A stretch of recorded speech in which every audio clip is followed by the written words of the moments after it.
NEET தேர்வே ரத்து செய்யப்பட வேண்டும். ஆகவே தர்மேந்திர பிரதான் மட்டுமல்ல, மோடி அவர்களும் அதை பொறுப்பேற்று பதவி விலக வேண்டும். போராடக்கூடிய மாணவர்கள் தான் உண்மையான தேசபக்தர்கள். அதை அமல்படுத்தியவர்கள் தான் தேச விரோதிகள். டெல்லி மாணவர்கள் போராட்டத்தை தொடர்ந்து ஒன்றிய கல்வி அமைச்சர் தனது பதவி ராஜினாமா பண்ணியிருக்காரு. அதை பற்றி நினைக்கிறேன். இல்லை, தர்மேந்திர பிரதான் பதவி விலகல் என்பது அது மட்டுமே போதாது. இந்தியாவுடைய தலைமை அமைச்சராக இருக்கக்கூடிய மோடி அவர்களும் தான் பதவி விலக வேண்டும். இந்த வினாத்தாளுடைய கசிவு, அந்த வினாத்தாள் வெளியேற்றம் ஆயிருக்கு அப்படின்னா அதற்கு ஒட்டுமொத்த நிர்வாகம் தான் காரணம். வெறுமனே அந்த சம்மந்தப்பட்ட அமைச்சர் மட்டுமல்ல, இந்த நீட்டு முறையே ஒரு ஊழல் தான். நீட்டுங்கிறதே தலித்துகள், பிற்படுத்தப்பட்ட மக்களுக்கு, பழங்குடி மக்களுக்கு எதிரானது. கல்வியில் மருத்துவ கல்வியில் அவங்க படிக்கக்கூடாது என்கின்ற மிகப்பெரிய ஒரு சதியோடு தான் இந்த நீட்டு தேர்வு கொண்டு வரப்பட்டிருக்குது.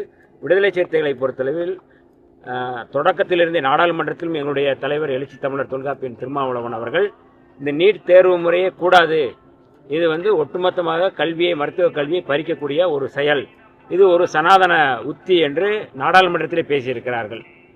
வெறும் தமிழ்நாட்டில் மட்டுமல்ல, இந்தியா முழுக்க நீட் தேர்வு ரத்து செய்யப்பட வேண்டும் என்பதுதான் விடுதலை சிறுத்தைகளுடைய நிலைப்பாடு.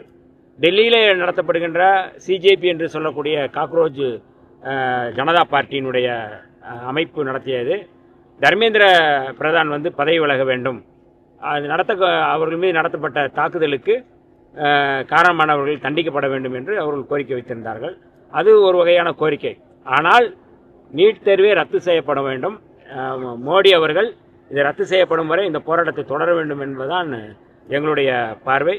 ஆகவே தர்மேந்திர பிரதான் மட்டுமல்ல, மோடி அவர்களும் அதை பொறுப்பேற்று பதவி விலக வேண்டும். சார், அமைச்சர் தனது ராஜினாமா கடிதத்தில் மாணவர்களோட போராட்டத்தில் தேச விரோதிகள் உள்நுழைந்து நம்ம இந்தியாவோட ஒற்றுமையை கெடுக்க பார்க்குறாங்க அப்படின்னு சொல்லி எதிர்கட்சிகளை சாடி தனது ராஜினாமா கடிதத்தில் குறிப்பிட்டிருக்காரு.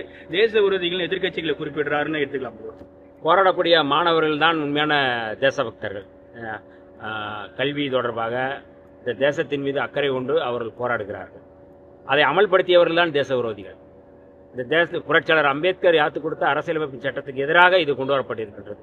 குடியுரிமை திருத்த சட்டமும் அப்படித்தான் கொண்டு வரப்பட்டது. குடியுரிமை திருத்த சட்டத்துக்குள் போராடிய மாணவர்கள் மீது சீருடை அணியாத நபர்கள், குண்டர்கள் வைத்து அவர்கள் மீது தாக்குதல் நடத்தினார்கள்.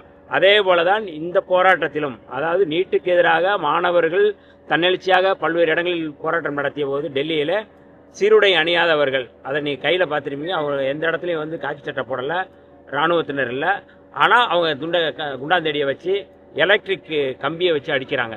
இவரெல்லாம் ஆர்எஸ்எஸ் குண்டர்கள். ஆர்எஸ்எஸ்னுடைய பின்னணியில் வந்தவர் தான் தர்மேந்திர பிரதான். ஆகவே அவர்கள் தான் தேச விரோதிகளை ஒழிய மாணவர்கள் தேச விரோதிகளை. இந்த தேசத்தை பாதுகாக்கக்கூடியவர்கள் மாணவர்கள், இந்த தேசத்தின் நலன் விரும்பிகள் மாணவர்கள், இந்த தேசத்தை நேசிக்கக்கூடியவர்கள் மாணவர்கள். மாணவர் விரோத கட்சி தான், மாணவர் விரோத அரசு தான் பாஜக அரசு.